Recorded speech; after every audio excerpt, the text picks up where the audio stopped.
Ao teu lado está o Espírito do Bem, que cuidará de proteger-te os passos. É melhor perdoar aqueles que te fizeram algum mal do que por eles sentir ódio.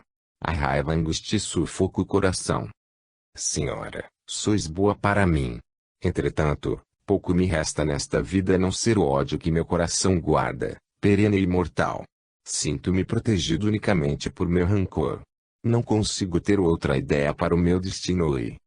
Estás errada, minha filha. Amar os nossos semelhantes é a melhor lição que podemos auferir dos livros sagrados do Islã. Meu espírito está sempre preparado a sofrer injustiças porque acredito que esta vida é passageira. Um dia, haveremos de nos libertar. Falais como se fosseis escrava como eu. Nada é pior que uma vida reclusa e humilhante como a minha. Já cuidei disso, Adila. Meu marido a libertará dentro de pouco tempo. Poderás seguir o rumo que quiseres. Sois muito bondosa comigo, senhora. Jamais poderei agradecer-vos. Cumprida a promessa, a moça percebe que, mesmo sem as correntes da escravidão, o melhor para sua vida é permanecer ao lado da patroa Mariala. Somente quando sua ama morre, deixando-a sem o carinhoso amparo de fraternas palavras, ela resolve partir de São João da Acre e vai fixar residência em Jerusalém. Íngreme promontório serve de paisagem permanente a uma vila nos arredores da cidade.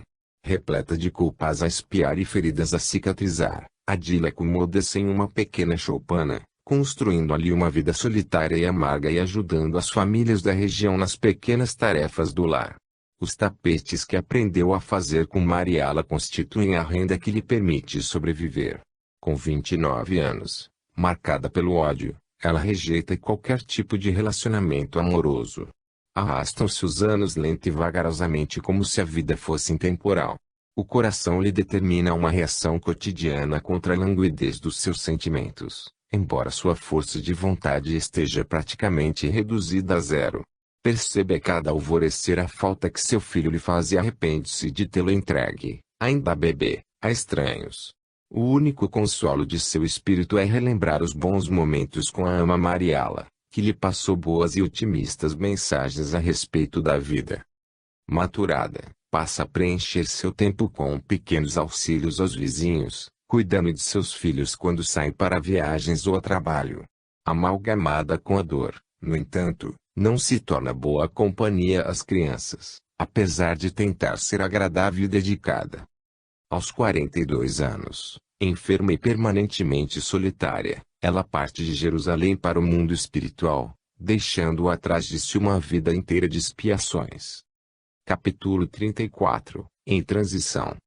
Descansa Eustáquio, ainda na forma perispiritual de Adila, em câmaras de retificação do posto de socorro no ponto 5. Ante seu estado de revolta e inconsciência, alcançados ao longo de sua derradeira existência material, sente-se melhor em manter esse corpo, usando a força de sua mente para moldar o perispírito. Vive-se um estágio determinado pela coordenadoria geral e a nova programação de reencarne começa a ser tragada independentemente de sua vontade. Interferindo por ele, ingressa no prédio central seu mentor Genevaldo. Agamenon, nosso querido líder. Venho à sua presença a fim de conseguir autorização para encaminhar o caso de Eustáquio à unidade da Divina Elevação. Conversei com os nossos companheiros do Departamento de Reencarnação e eles também opinaram pela consulta. Afinal, sua última passagem pela crosta, apesar de tantas expiações, teve poucos êxitos no seu progresso espiritual. Você tem razão, Genevaldo. Como encarregado que é do acompanhamento do irmão Eustáquio, deve buscar todo o auxílio possível para bem orientá-lo nessa jornada tão importante para sua evolução. Além do mais, nós iríamos, de fato, consultar a unidade e, em face de seu pedido, abreviaremos esse tempo. Cada programação de reencarne recebe a orientação final da unidade da Divina Elevação e a Alvorada Nova, através do seu departamento de reencarnação, segue sempre os desígnios superiores. Quando o espírito está preparado a escolher o caminho que pretende trilhar, participa desse processo seletivo e, exercitando seu livre-arbítrio, adota um trajeto que irá desenvolver na crosta terrestre. Nem sempre poderá fazê-lo e, como acontece agora com Eustáquio, recebe uma programação determinada pelo alto, retornando à carne para cumpri-la. A consulta realizada aos emissários do plano maior, através da unidade da divina elevação, indica uma reencarnação preparatória, pois Eustáquio já teria condições de, em futuro não distante, voltar a vivenciar uma reencarnação-chave. Agamenon, estou de volta. Houve resposta ao nosso questionamento. Eustáquio retornará ainda em corpo feminino e novamente em precária situação financeira. Constituirá família no sul da Itália e deverá receber como filhos os seus algozes do passado. Estaremos a postos para ampará-lo naquilo que ele necessitar. Que o desejo do alto seja cumprido à risca. Cuidaremos de tudo. Solicite ao Dr. Euclides que prepare a desincompatibilização de Eustáquio das câmaras de sono profundo. Iniciemos o processo de reencarnação. Capítulo 35 Reeducando-se. Em 1339, Eustáquio retorna ao plano material. A menina Mirandela nasce em conturbado lar, na cidade de Palermo, na Sicília, sul da Itália. É a sétima dos filhos de um casal grosseiro e materialista, embora miserável. Ríspidos no tratamento mútuo, seus pais Francesco e Carmen não se entendem e descarregam nas crianças a ira e a cólera que um possui contra o outro. Ainda em fase de amamentação, Mirandela já vivencia as brigas entre os dois, assistindo a tudo silente, no colo de sua mãe. O carinho e o amor são sentimentos raros na família e somente Eunice, a irmã mais velha, consegue a todos distribuir um sorriso permanente, acalentando o coração dos pequenos irmãos. Os anos transcorrem corrediços e Mirandela logo se transforma em uma adolescente sagaz e dona de uma beleza crisálida, que ainda está por desabrochar. Escravizada pelo autoritarismo dos pais, ela trabalha incessantemente na lavoura, mas conforma-se tendo por exemplo a dedicada Eunice que ainda encontra tempo de vivenciar uma religião e agradar os genitores. Papai e mamãe ficarão contentes hoje. Consigamos colher tudo o que prometemos. Estou muito feliz, pois ainda terei tempo de ir à missa. Vais comigo, Mirandela? Ora, Eunice, és mesmo uma santa. Depois de tanto trabalho eu quero ir mesmo para a cama. Para que rezar? O padre Antônio não conseguir aplacar-lhe o cansaço. Só estou fisicamente exausta, minha irmã. Espiritualmente, enfrento qualquer trabalho. E existe alguma diferença? É claro, Mirandela. O corpo independe da alma. Quando morremos, o nosso espírito liberta-se e jamais se cansa. Está altivo e belo, pronto a ir ao reino de Deus. Tu és boa, Eunice. Acreditas mesmo nos sermões do padre? Melhor assim. Não sofres com a nossa miséria e com o nosso sofrimento. Sofrimento não deveria existir. Nossa vida aqui é passageira. Estamos apenas construindo nosso futuro. Eu me sinto muito feliz em tê-la como irmã e não sinto raiva de nossos pais. Eles fazem o que podem por nós. Bobagem. Eles são preguiçosos e tiveram filhos somente para nos escravizar. Não digas isso. Deus castiga. Devemos respeitar e honrar os nossos genitores. Mas, Mirandela, peço-te outra vez, vamos à missa. Não posso mesmo negar-te nada. Está bem. Eu vou. O seu aprendizado com a irmã mais velha e experiente guarda momentos de profundo respeito e desprendimento. Ambas convivem juntas muito tempo e cuidam dos outros 5 varões da família desagregada. Cada vez mais ligada à igreja local, Eunice dedica-se também à caridade com os habitantes da região, deixando sua família nos momentos em que esta descansa. Eunice, pelo amor de Deus, deixa de lado as tarefas que andas abraçando. Estas definhando a olhos vistos. Além de cuidares de nossa casa, agora resolveste investir na caridade a estranhos. Tua saúde está precária. Ora, Delinha, deixa disso. Estou acostumada. Deus nos manda praticar a caridade e eu me sinto muito bem cumprindo-lhe os desígnios. Nada de mal sucederá, podes acreditar. Em meados de 1357, em sufocante tarde de verão, quando o sol brilha escorchante nos límpidos céus de Palermo, Um aviso chega à família de Mirandela, reunida em torno da mesa do almoço.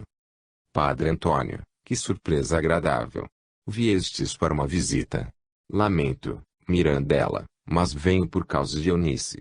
Ela desmaiou na paróquia hoje cedo e está enferma sob nossos cuidados.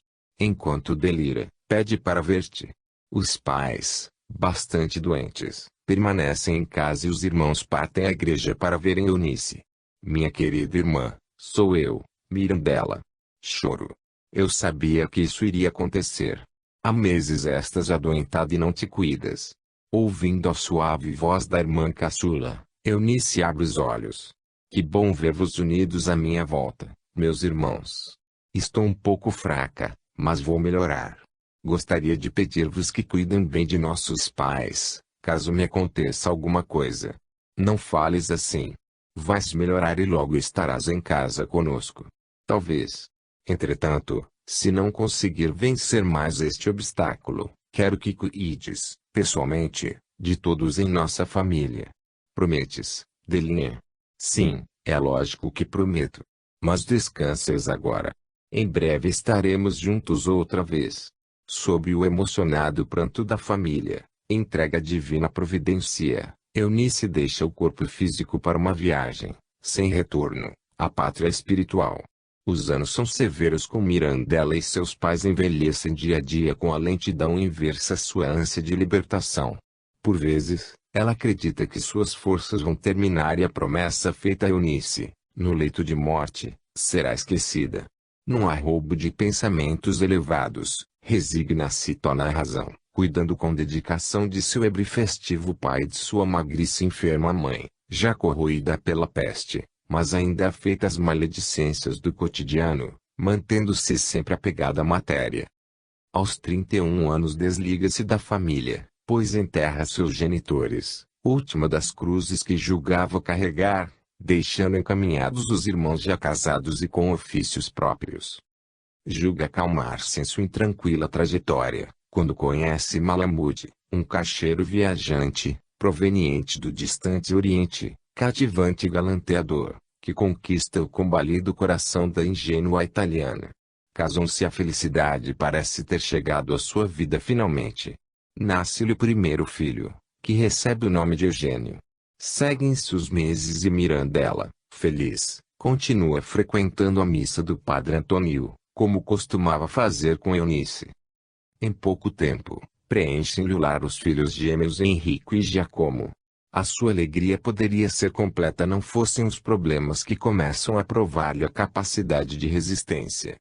Descobre a vida dupla de Malamude, que possui outra mulher e filhos, além de um número considerável de amantes. Os meninos são rebeldes e agressivos, mas a razão do destino é invariável. Reencarnaram sob o manto protetor de Mirandela os seus 3 perversos algozes do passado, Chacar, o filho mais velho Eugênio, Abdu e Nabu, os gêmeos Henrico e Giacomo. Agredida pelo marido e pelos filhos, Mirandela é obrigada a relembrar as sábias lições de Eunice e termina socorrendo-se das boas orientações do velho pároco Antônio, ainda em atividade na igreja. Percebe, então, como fora feliz com seus pais e irmãos e sente que jamais deveria ter criticado o seu lar e a sua família. Resignada, cede aos apelos que o combalido coração lhe faz e distribui amor aos seus, ultrapassando a sua limitação racional e buscando forças nos bons fluidos que recebe de Alvorada Nova. Capítulo 36 – O desencarne em Palermo. A vida decorre pesarosa em Palermo, especialmente depois que Malamude abandonou o lar. Mirandela desdobra-se em cuidados, mas nunca consegue agradar aos filhos. O mais velho, Eugênio, é mais atencioso com a genitora, enquanto os gêmeos aterrorizam-lhe os dias, enchendo-os de preocupação. As dificuldades têm seus pontos positivos e acabam unindo a família em torno da luta pela sobrevivência. Remindo profundas mágoas do passado, Mirandela aprende a amar seus filhos e, com isso, perdoa os atos cruéis que a vitimaram na última existência. No dia do 10º aniversário de Eugênio, Malamude volta ao lar. Recebido com alegria pelos gêmeos e com frieza pela mãe e pelo filho mais velho, ele resolve instalar-se novamente em Palermo. Retomando o controle da casa, Alcoolizando-se com frequência, o turco começa uma jornada cotidiana de agressões físicas e morais contra Mirandela e os filhos. O inconformismo torna-se generalizado e os meninos começam a questionar as razões que levaram a mãe a aceitar Mahmoud de volta. Sem poder agir contra o marido, já que vivem a arraigada sociedade patriarcal italiana, conforma-se e continua enredando-se nas orações para sustentar a sua tristeza. Em seus momentos de profunda reflexão, sente a mão suave e amiga de seu mentor Genevaldo pousar-lhe no ombro, atribuindo a sensação de bem-estar à presença espiritual de sua irmã Eunice. Deixa-se envolver pelos reconfortantes passes que recebe. Aos 45 anos, forçada pelo marido, engravida outra vez.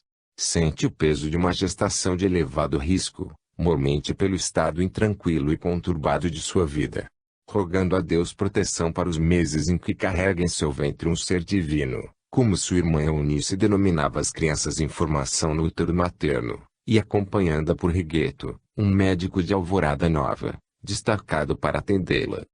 O carinho que envolve é vital para o desenvolvimento de sua filha caçula que, em verdade, representa a volta daquele menino que Adila abandonou em São João da Acre logo após o nascimento. Terá a oportunidade de refazer os seus laços familiares, destruídos pela irresponsabilidade pretérita.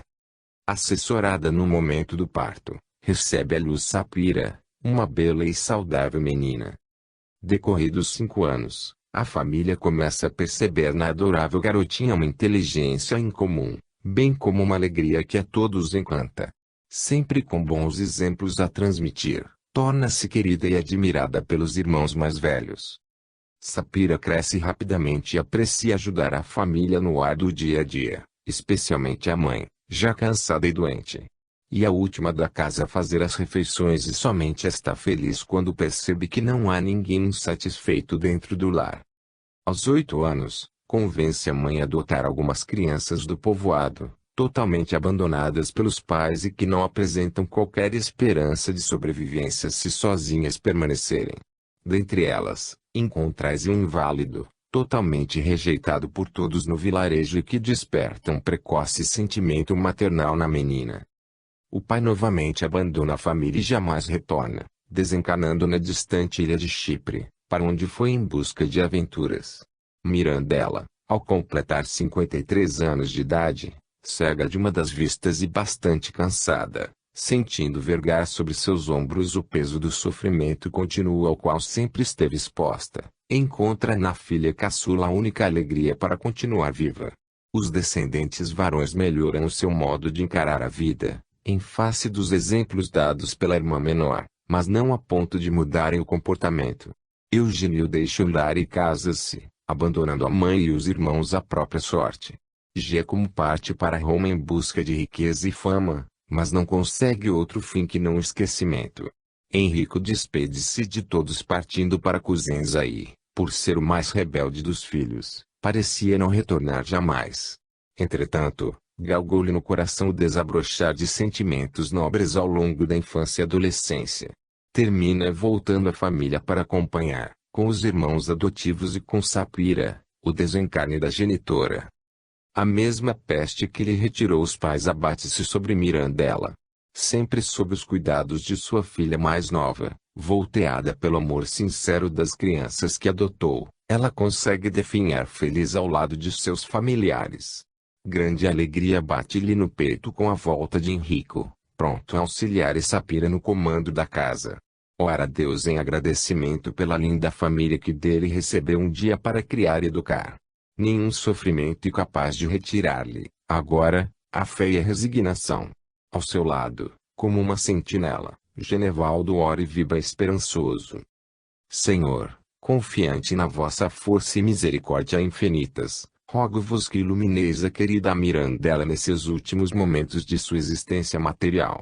Mantenho-me inabalável ao seu lado e agradeço a vos esta oportunidade maravilhosa de ter estado por tantos anos acompanhando Eustáquio nessa peregrinação de amor. Seja feita a vossa vontade, Senhor. Assim seja. Tênue luz prateada, brilhante e solitária em escura noite de inverno, surge à frente de Mirandela para levá-la ao mundo espiritual. Sentindo a aproximação do final de sua trajetória, tranquilize-se e profere em silêncio uma prece. Ouve, ao longe, o cântico maravilhoso de um coral de vozes límpidas e suaves, tendo à frente o timbre de Eunice, feliz. Mirandela adormece para sempre e Eustáquio renasce, outra vez, para o plano da verdadeira vida. Cessa-lhe a jornada em 1393. Capítulo 37. Na casa da sublime justiça. Terminada uma etapa determinante na sua recuperação, após sucessivos tratamentos na casa de repouso, Mirandela recupera a consciência e reverte seu perispírito para a forma de Eustáquio, que lhe marca o percurso de regeneração. É bom vê-lo reabilitado, Eustáquio. Está preparado para apresentar-se a Agamenon. O coordenador deseja vê-lo. Certamente, Anita. Quando iremos? Imediatamente. Estou aguardando a liberação de um veículo para nos levar ao prédio central. Minutos após, ambos partem no Flap 54, um dos veículos pequenos de Alvorada Nova, destinado a pequenos deslocamentos. Possui 4 lugares, e totalmente aberto e desliza sobre um colchão de ar que se forma sob ondas magnéticas. Maravilhado com a condução, Eustáquio questiona a enfermeira Anita a esse respeito. Ela explica que muitos dos equipamentos utilizados em Alvorada Nova ainda serão, um dia, inventados pelos encarnados. O avanço da tecnologia no mundo material acontece por orientação e apoio das diversas colônias espirituais que volteiam o globo. Permita fazer-lhe outra pergunta, Anita. Você voltará algum dia ao plano físico? Por que essa indagação, Eustáquio? Em face de tantos conhecimentos que tem a respeito do funcionamento desta cidade, parece-me que já está evoluída o suficiente para não retornar mais à crosta como eu. Não é verdade. Eu apenas passei mais tempo que você aqui na colônia e aprendi a utilizar seus recursos. Isso não significa que não retornarei à materialidade. Ao contrário, devo partir em breve, pois necessito continuar minha jornada evolutiva como você. Mas você é enfermeira aqui? Não fazemos nenhuma distinção entre as atividades que exercemos neste plano da vida, meu amigo.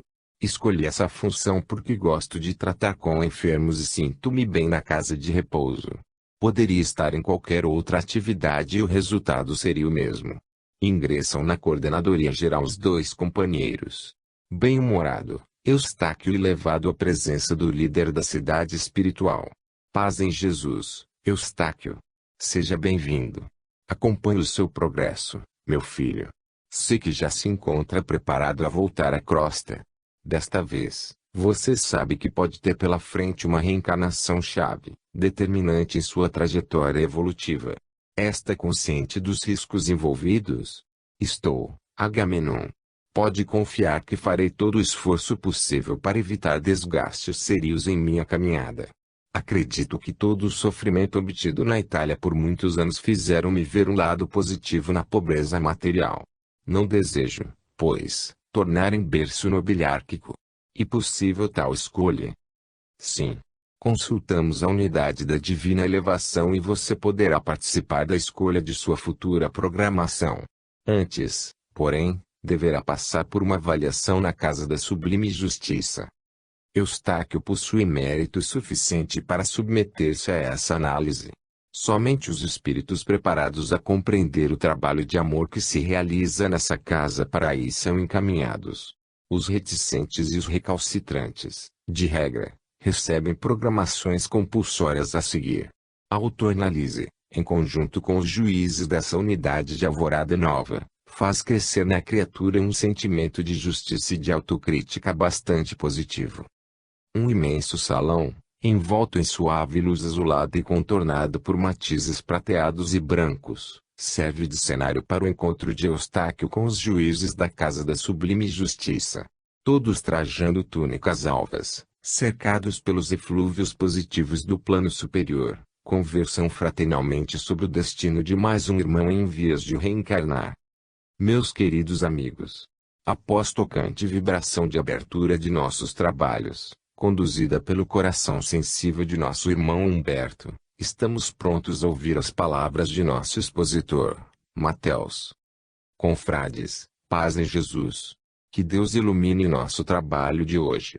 Recebi instruções da Coordenadoria Geral para fazer a análise dos passos de nosso irmão Eustáquio nas suas últimas reencarnações no plano material. Após consulta à Coordenadoria de Avaliação e à Coordenadoria de Programas, verifiquei as fichas do Departamento de Reencarnação e do Arquivo Geral, apresentando-lhes agora o meu relatório.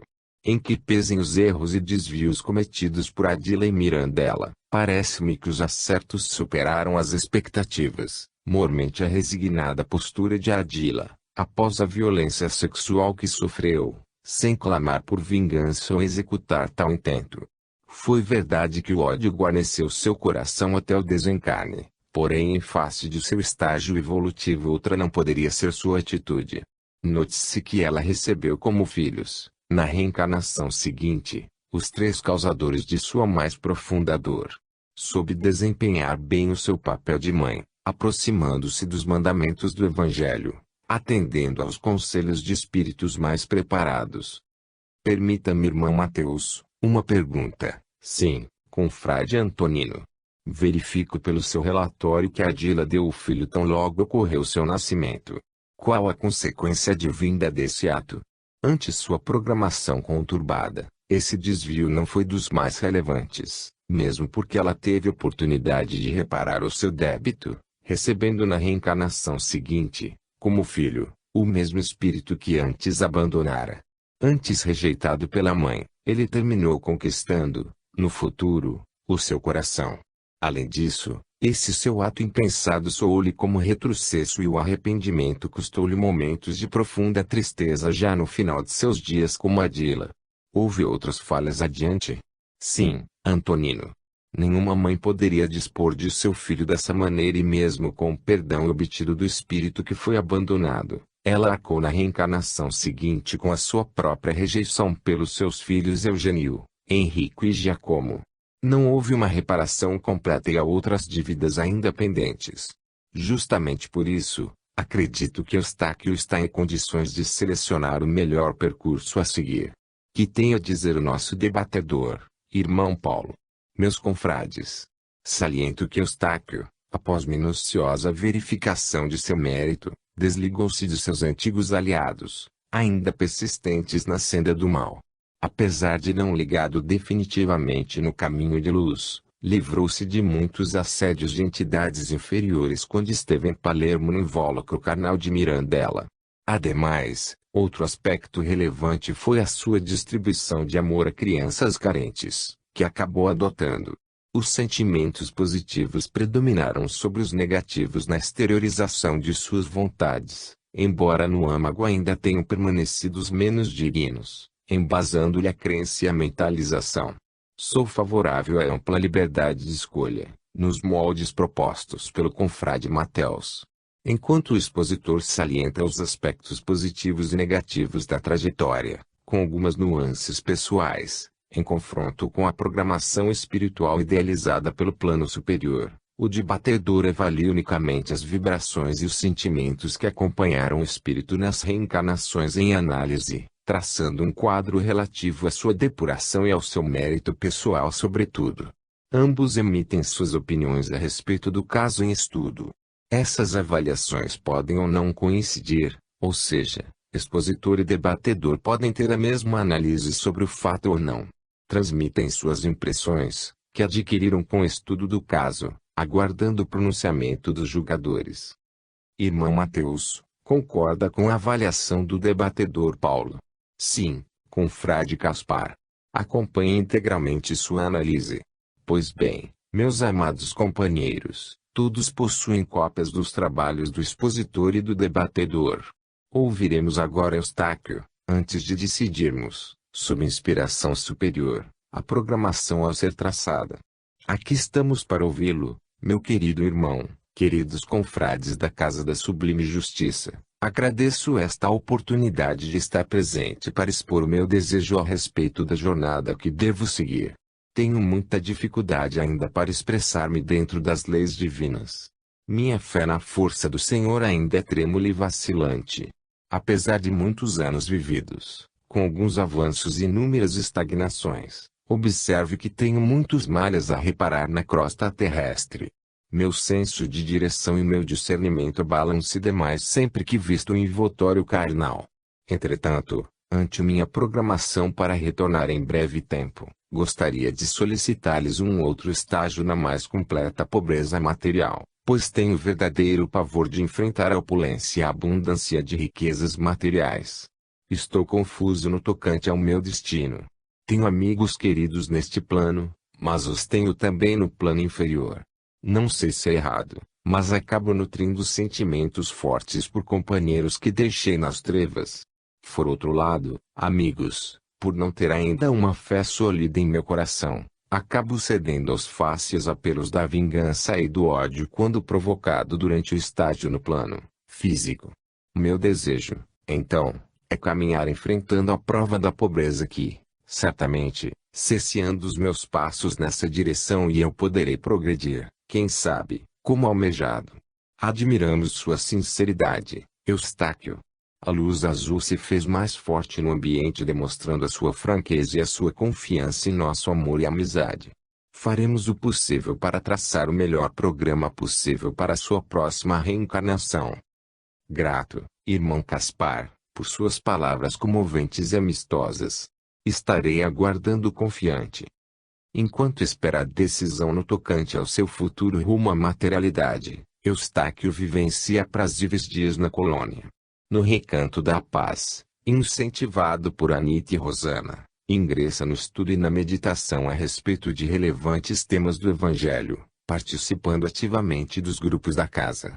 Sente ainda brotar amargura em seu peito quando reconhece os seus erros pretéritos, por vezes, sente-se incapaz de vencer as barreiras de seus mais graves desvios. Serenado por suas pacientes acompanhantes, conscientiza-se da relevância de sua jornada no crosta e volta a manter acesas suas esperanças. Quando ingressa em processo de profunda depressão, volta à casa de repouso para um tratamento emergencial. Nessas ocasiões, submete-se a uma rápida rememorização do seu passado e também, através de viagens imaginárias no tempo, consegue voltar à época de Cristo, acompanhando a vida e obra do missionário maior, acalmando-se e adquirindo esperanças para prosseguir. Recuperado de suas crises, frequenta o Centro de Aprendizado da Luz Divina, onde assiste a palestras de mentores, que comentam, através de casos concretos, a justiça de Deus nas reencarnações. Angustiado e ansioso pelo seu percurso do futuro, jamais esteve tão lúcido para avaliar seus erros e seus débitos. Sente-se fortalecido para enfrentar a decisão sobre seu reencarne. Nesse estágio de esclarecimento, torna a casa de sublime justiça. Querido irmão Eustáquio, nós chegamos a uma conclusão a respeito de seu programa. Aprovado pela superioridade divina, após consulta que realizamos, acreditamos que parte de sua reivindicação pode ser atendida. Você partirá de imediato, mas não viverá uma situação de pobreza material absoluta como desejava. Uma trajetória equilibrada, em família de posses medianas, será o mais adequado. Utilize a sua grande capacidade de liderança para construir um positivo projeto de vida. Durante o seu percurso, está programada a sua convivência com um espírito de luz, que estará em missão na crosta. Aproveite bem essa oportunidade, para extrair um bom aprendizado através dos exemplos que irá presenciar. Outros detalhes você poderá obter junto ao Departamento de Reencarnação, que cuidará do seu regresso. Deus o ilumine, meu irmão. Assim seja. Aceitando, conformado, a decisão dos seus mais experientes companheiros, Eustáquio prepara-se para a viagem de volta. Antes, porém, acompanhado de Anita, trilha seus últimos contatos com a Alvorada Nova. Caminha pela praça central, sente os eflúvios elevados do bosque da natureza divina e sensibiliza-se com a exuberância da bela cachoeira que espraia águas cristalinas e prateadas, agradecendo ao Criador esse contato revigorante. Anita e Rosana fornecem-lhe as últimas orientações e ele se interessa em saber qual a razão de não se lembrar, quando encarnado, de seu estágio na colônia. Elas, fraternalmente, explicam que a perda da memória é apenas a temporária, enquanto perdurar o estágio no plano físico, além de ser necessária para preservar a liberdade de ação e os encontros e reencontros com antigos inimigos do passado. Por vezes, o mais ferrenho adversário reencarna na mesma família, como pai, filho ou irmão, exigindo uma trajetória neutra e isenta.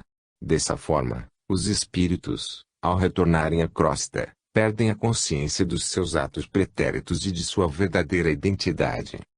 Terminam os dias tranquilos em Alvorada Nova e, antes da partida, Eustáquio ainda tem a oportunidade de visitar e conhecer as moradas do Sol e da Estrela. Rejuvenescido espiritualmente, retorna à crosta terrestre, embalado na esperança de seus amigos que o guardam no plano da verdadeira vida. Capítulo 38 – Em busca do tempo perdido. Lufam os ventos ribeirinhos, envolvendo o atraente riacho que corta sinuoso uma pradaria vistosa nas cercanias de Orleans. Um menino de seus 8 anos, franzino e irrequieto, caminha pelas margens com uma vara de pesca, imprecando a todo instante ante a falta de sorte e desejoso de colocar suas mãos no primeiro peixe sonolento e atarantado que emergisse das profundezas. Seu lúdico divertimento consiste no vagar pelos campos à espera do anoitecer. Lucilante, o sol finalmente esconde-se no horizonte, obrigando Jean Paul a voltar para casa. O garoto põe-se a correr prestemente sonhando em saciar a fome com o apetitoso caldo de ervas que sua mãe prepara. Finalmente chegaste, Jean. Estava preocupada. Depois que teu pai nos abandonou eu vivo atemorizada que algum filho meu irá deixar-me.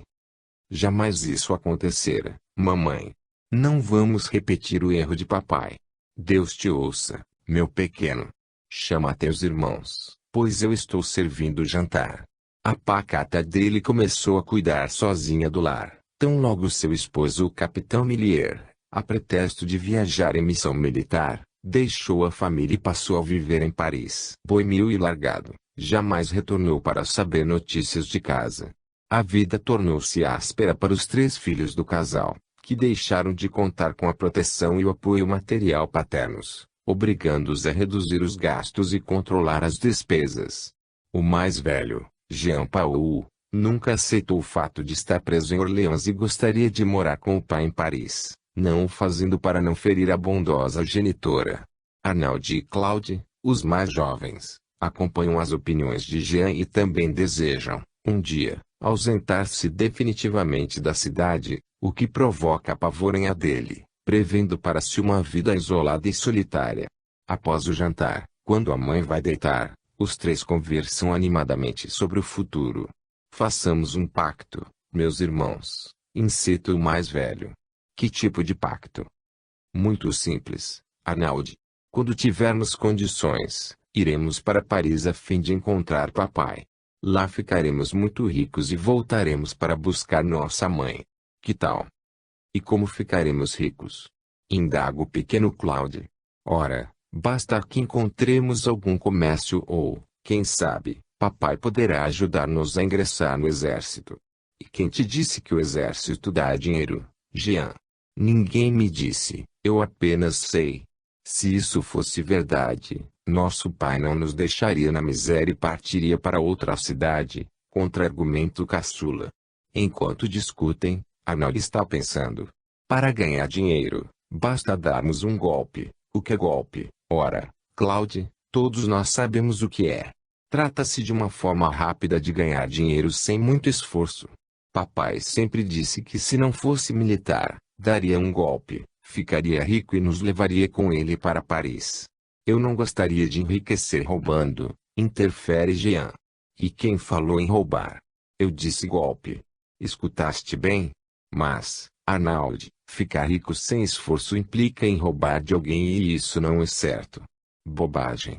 Eu farei qualquer coisa para melhorar de vida. Tu me acompanhas, Claude? Sem dúvida. Então deixaremos Jean Paul com seu orgulho e partiremos para Paris sozinhos. A singela conversa entre os 3 já espelha a mudança de comportamento de Jean, que se conforma por ter sido de algum modo convidado à prática de um ato não cristão.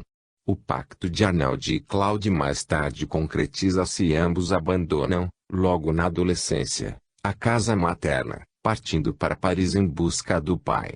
Jean, entristecido, permanece um pouco mais, embora acabe ingressando nas fileiras do exército e seja obrigado a deixar Orleans. A previsão dele termina consumando-se e ela finda a trajetória solitária e infeliz. Quando viaja pela França acompanhando as tropas, Jean Paul torna-se o alvo predileto do regimento, por ser tímido e fechado.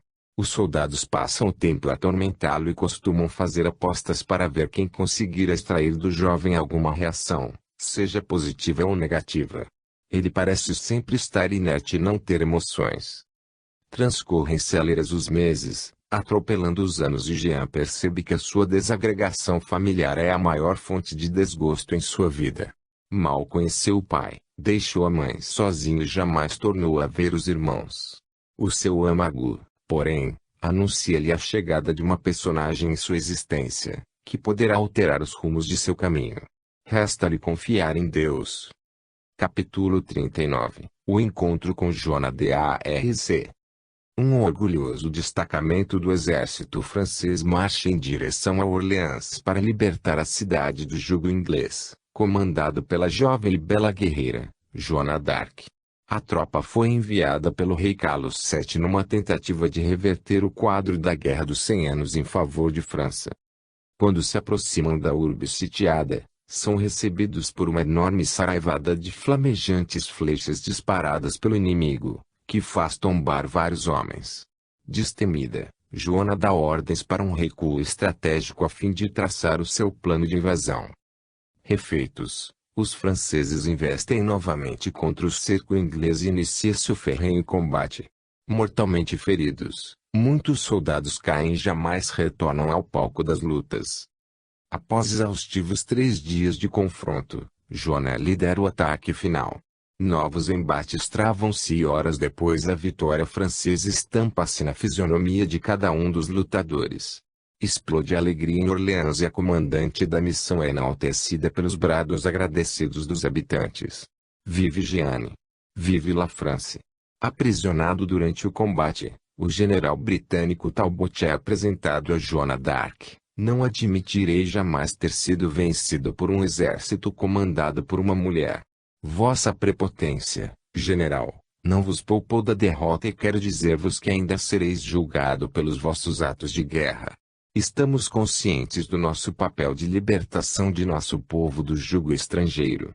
Ingleses devem viver na Inglaterra. A França para os franceses. Sois, de fato, corajosa. A batalha que vencestes não faz findar a guerra. Veremos, general. Enquanto isso, vamos comemorar a nossa liberdade.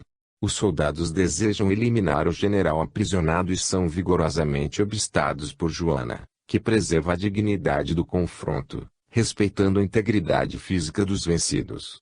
A superioridade moral da Virgem de Doremi aquieta os militares e seus belos exemplos continuam fascinando os franceses.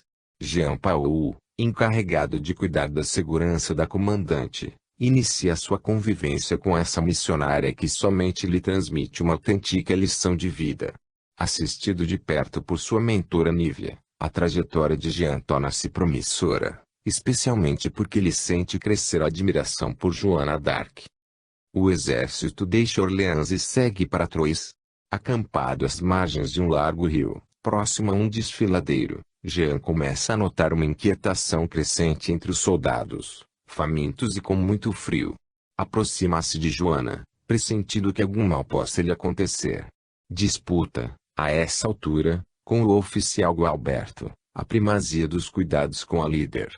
Ambos não se entendem e parecem ter uma antipatia natural. Durante uma das noites que passam no acampamento, um dos soldados tenta agredir a comandante, assediando-a sexualmente. Prontamente atendida por Jean, o insubmisso militar é aprisionado e nenhum mal consegue fazer. Agradecida, a Virgem de Doremi encontra em seu protetor um amigo sincero e soldado dedicado. Desesperado e enciumado, Gualberto rompe relações com Jean Paul e durante suas noites de sono tende a delirar e relembrar o passado. Covarde, miserável, franchise é minha. Nada me afastará de minha amada. Afasta-te, Giscard, pois nos domínios de Orleans eu sou a voz da igreja. Deixa em paz a minha franchise. Várias vezes é acordado com um balde d'água, pois os outros soldados não suportam suas manifestações durante a noite.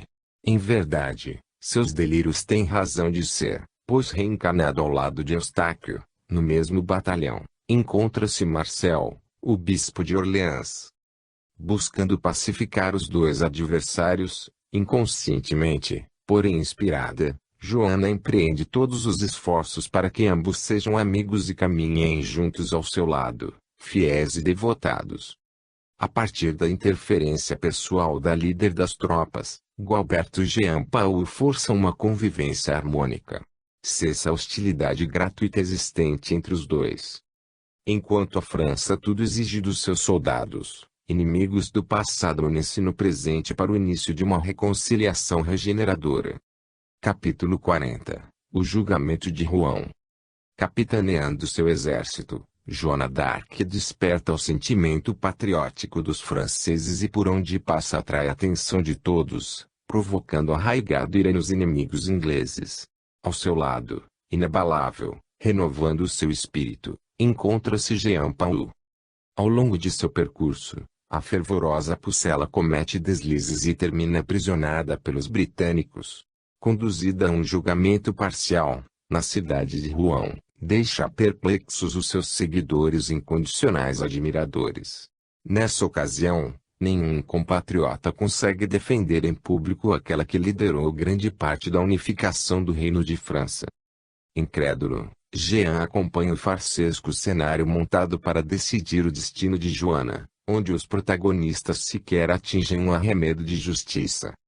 Indefesa frente de 60 algozes, intitulados juízes e tendo por acusador o temerário e ativo João de Stivet, ouve silente a peça acusatória.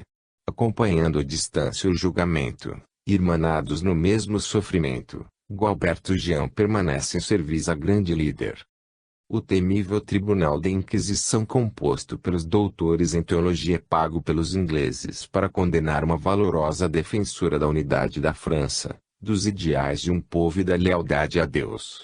Nenhum dos presentes a esse ato sórdido levanta-se em favor de Joana e nem mesmo Jean demonstra coragem para fazê-lo. Submetida a interrogatórios intermináveis em busca de uma capitulação humilhante frente à igreja, entregue a torturas venais até que perdesse as forças, Joana d'Arc enfrenta o seu mefistofélico processo de condenação pré-ordenada. O bispo de Beauvais, inconformado, pressiona sem trégua a jovem prisioneira para que ela confesse sua traição. Inútil. Permanece íntegra a Virgem de Doremi. Sua sentença vem a seguir, impondo-lhe a morte pelo fogo. Em 30 de maio de 1431 desencarna Joana d'Arc e com ela seguem as esperanças de seus leais soldados, tendo por solaz as promessas feitas por Jean Paul, que deseja cumprir o juramento feito a Pucella de levar adiante, ao lado dos franceses, até o último de seus homens, a Guerra dos 100 Anos. A fífia dos pássaros mais atrevidos termina por molestar a meditação penhorada de Jean Paul às margens serenas de um lago de águas azuis e cristalinas, que, feliz, envolve toda a beleza da planície de Orleans. A perpetuidade de sua placidez enobrece os pensamentos daqueles que ali dedicam-se a reflexões, sob o calor ameno do sol do inverno. Plangendo silente, Jean rememora os seus momentos cruciais ao lado da família, relembrando, ainda, os seus melhores anseios, acompanhados, por vezes, de insensatos desmandos. Revê a ambição dos irmãos que abandonaram a genitora, alardeando apoio ao irresponsável pai e sente-se culpado por não ter dado suporte a dele até o seu último dia de vida. As belas lições de Joana enchem sua memória de alegria e todo o caminho percorrido volta-lhe à mente. Observa o seu passado espelhar-se na superfície do lago. Vejo nessas límpidas águas o reflexo de minha vida. Revejo meus sucessos e meus deslizes durante os 45 anos de minha existência e talvez conclua pelo meu fracasso. Termino a jornada solitário e já não sinto forças para suportar o dia seguinte. Estou enfermo e não acredito que verei novamente o verão em minha querida Orleans. Ah, Deus! Perdoa-me tanta mágoa e pouca esperança. Agradeço-te a oportunidade que tive de conviver com Joana, aprendendo tão belos exemplos. Como havia prometido, acompanhei o deslinde da guerra e, hoje, pacificadas as nações, resta-me um conflito interior a resolver.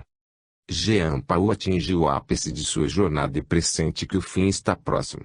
Avaliando os passos pretéritos e acostumado a ser rigoroso em suas conclusões, extrai precipitados fechos amargos para sua vida. Deus, ó Deus! Ao vosso lado esteve minha Santa Mãe e também a doce e meiga Joana. Busco encontrar-te também, mas não consigo.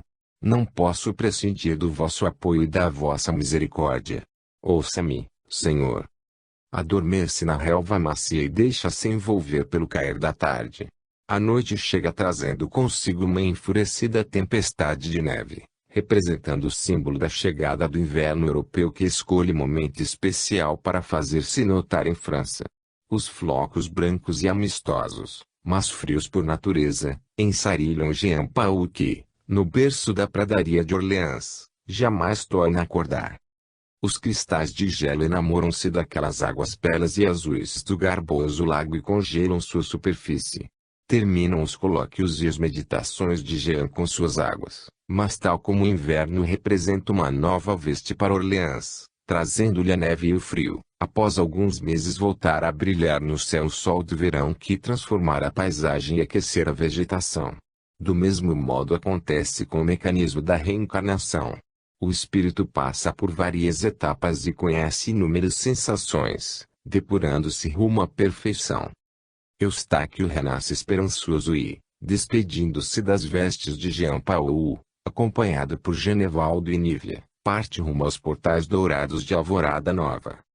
Fim da segunda fase. Capítulo 41 – A Abadia de Florença. Meus queridos irmãos, os homens trilham muitas vezes caminhos já percorridos. E um homem que se considere prudente deve ter a cautela de seguir os passos dados pelos grandes homens, imitando-os. Não lhe sendo possível fazê-lo, deve ao menos imitá-los em suas virtudes, pois muita coisa é aproveitada.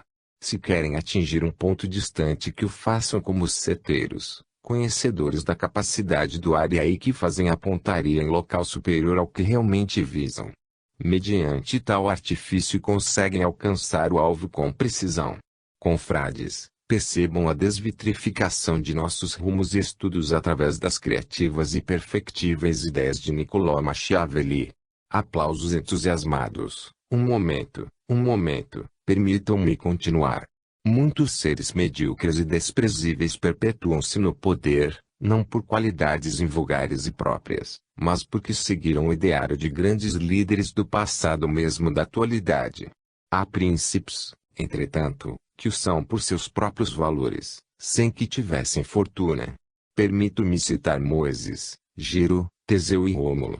Note-se, como bem ressaltou Machiavelli, que Moisés foi mero executor das ordens de Deus, entretanto, merece ser admirado porque tornou-se digno de conversar com o Criador. E, valendo-se da escravidão do oprimido povo de Israel no Egito, logrou que houvesse disposição em segui-lo. Destarte, caros irmãos, buscar a virtude de um líder deve ser a meta desta ordem, tornar-se príncipe, quem sabe, de um vasto reino de consciências e aplicar os mandamentos divinos para nortear a esses povos o seu rumo na senda do rejuvenescimento das ideias. Nossa congregação não pode forquilhar, deve permanecer unida e firme no propósito de partilhar com o príncipe a oportunidade rara de unificar e dirigir um povo. Aplausos delirantes. Senhores, continua o monge beneditino Maximiliano, fraudoso não pretendo ser, porém faz-se mister colecionar outros aspectos de nosso ideário. Notem, que aprender a ser mau é um dos objetivos de qualquer príncipe a fim de se conservar no poder. Alguns são muito liberais, outros miseráveis, abstendo-se de usar suas posses, outros ainda são pródigos, ou rapaces, ou cruéis, ou piedosos. Alguns outros são perjuros ou leais, podem ser efeminados e até pusilânimes, truculentos ou animosos, humanitários ou soberbos. Há os que sejam casos ou lascivos, estúpidos ou astuciosos, tíbios ou mesmo enérgicos, graves ou levianos, religiosos ou ateus. A princípio deveria o príncipe ter somente as boas qualidades, mas a natureza humana é tal que não lhe permite a completa posse delas. O mais importante é saber ser prudente para evitar os defeitos que lhe poderiam tirar o governo. Defeitos e virtudes precisam ser manipulados com arguta perspicácia para servir ao poder e podem até mesmo trazer bem-estar e tranquilidade ao príncipe. Enfim, estimados confrades, quem não tem defeitos? Vícios? Todos os temos. Dentro das fronteiras de nossa ordem podemos admiti-los, mas nunca essa confissão dolorosa deverá atingir o mundo exterior. Ordenemos nossas ideias de acordo com a realidade, pois que a ficção serve apenas para instruir os incautos. Podemos ser considerados, interna corporis, por vezes cruéis, truculentos, soberbos, astuciosos, enérgicos e até lascivos. Aos fiéis, no entanto, seremos sempre castos, religiosos, liberais, piedosos, leais e, porventura, pródigos. Somos os amigos do povo. Somos seus irmãos. Os verdadeiros mandatários de Deus. Conforme a necessidade do momento, podemos até assumir alguns de nossos defeitos até colocá-los em prática. Mas uma imagem de integridade deve ser a base de nossa ordem religiosa, como uma autêntica liderança entre os florentinos. Antes que terminasse seu discurso, em face da relevância do tema apresentado, Maximiliano é interrompido pelo prior. E qual seria o momento apropriado para admitirmos os nossos erros? Sempre que o interesse o determinar. Explico melhor. Quando houver necessidade de ser mal, lembremos de Machiavelli e seus sábios ensinamentos, haveremos de sê-lo. Os defeitos, preclara o irmão, trazem-nos muitos resultados satisfatórios e positivos. Não se pode agir somente dentro da virtude, pois perderíamos parcela considerável de poder. Poderia ser a ruína de nossos domínios. Ser mal, entretanto, exige cautela. Nós saberemos, em última instância, quando assim estivermos agindo e qual ganho estaremos obtendo. Outros, alheios à nossa congregação, certamente não têm essa noção prática de lucrar com os próprios desmandos. Partilhemos dos nossos próprios defeitos. Se os temos, devemos bem utilizá-los, afinal, não somos todo virtude. Logo, necessitamos construir nosso ideário dentro dos padrões reais. Conhecer os escritos de Machiavelli será extremamente positivo. Precisamos saber lidar com nossos defeitos, camuflá-los até, se essencial, prosseguindo com nossos ideais cristãos de modo virtuoso e por uma boa finalidade, que é atingir a perfeição do espírito e conquistar um lugar ao lado do Criador. Que importam os meios a serem utilizados se os fins certamente nobres os justificarão. Alguns desvios, frutos da realidade do homem, vivenciados até mesmo pelo príncipe, são inerentes aos nossos espíritos. Compreendendo essa verdade e manipulando em prol do bem comum, ofertaremos tranquilidade e quieteza aos nossos fiéis. Novamente entrecortado, Maximiliano enfrenta questionamento de Vidal, um dos monges presentes. Não me parece uma postura correta. Estaríamos enfatizando e incentivando os nossos defeitos em nome de um ideal questionável como esse apresentado pelo confrade em sua palestra. Antes que continuasse, o prior interfere e dita, em verdade, estimado companheiro Vidal, não há nenhum contraste entre as ideias expostas por nosso estudioso Maximiliano e os postulados desta ordem, unificados por São Bento há tantos anos. Devemos entender que o estudo do ideário de Nicolau Machiavelli representa um descortinar aos nossos surrados e arcaicos métodos de penetração na comunidade e na organização política. Hoje, certamente, esse manuscrito do diplomata não tem a repercussão merecida. Mas a Igreja necessita, veja o exemplo do Sumo Pontífice, penetrar os corações de todos os seus fiéis, conquistando espaços e impondo-se a príncipes e reis, antes que os outros aventureiros o façam. Estes sim, podem fazê-lo sem a aquiescência divina, o que não é o nosso caso. Parece-me interessante a tese exposta pelo nosso palestrante, os fins justificam os meios. Continue, Maximiliano. Pois certo, meus estimados companheiros, o sofrimento do povo, por vezes, faz parte da sua futura redenção. Lembremos do exemplo de Moisés e os escravos no Egito. Uma liderança se constrói